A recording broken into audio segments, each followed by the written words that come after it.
Olá, queridos! Olá, queridas! Hoje eu gostaria de refletir com vocês acerca de esperança. Quando eu pensei nesse tema, eu me lembrei de um fato real ocorrido no final dos anos 30 do século passado, aqui no Rio de Janeiro.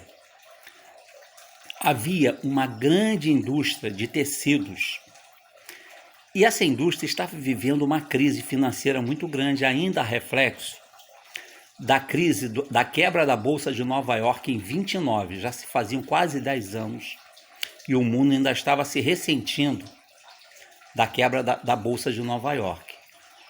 E aí essa indústria estava passando por problemas financeiros muito sérios.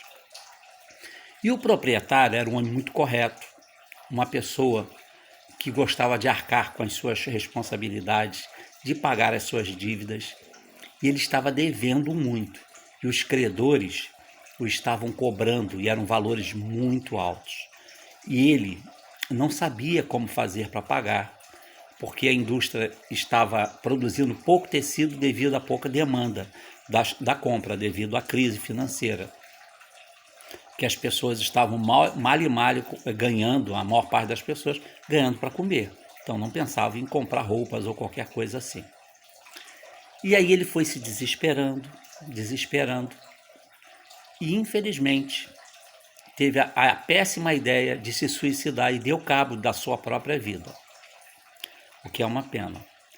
3 meses após esse fato dele ter se suicidado, eclodiu a Segunda Guerra Mundial.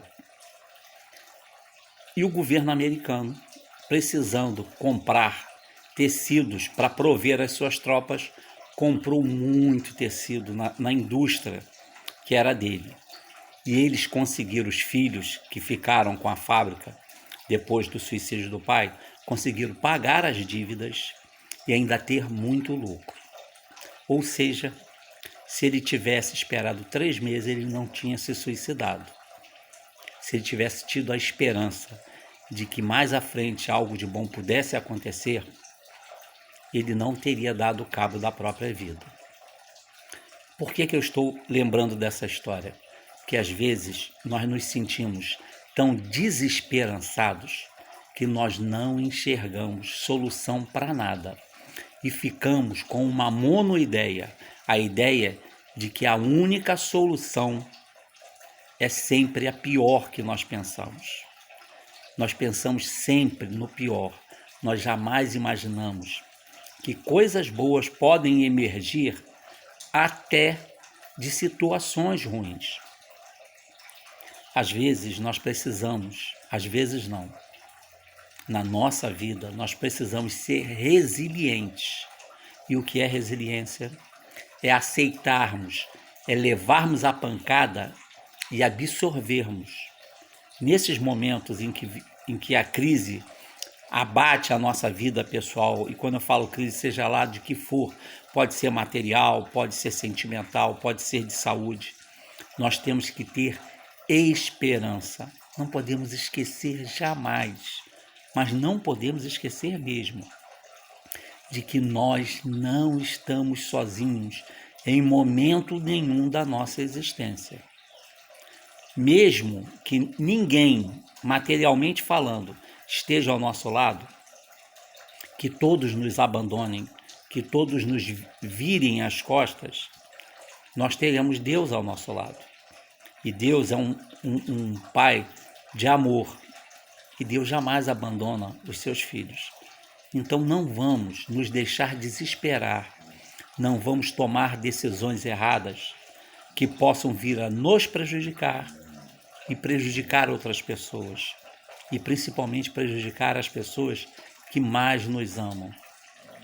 Vamos entender que as crises são feitas para que nós possamos crescer, para que nós possamos aprender.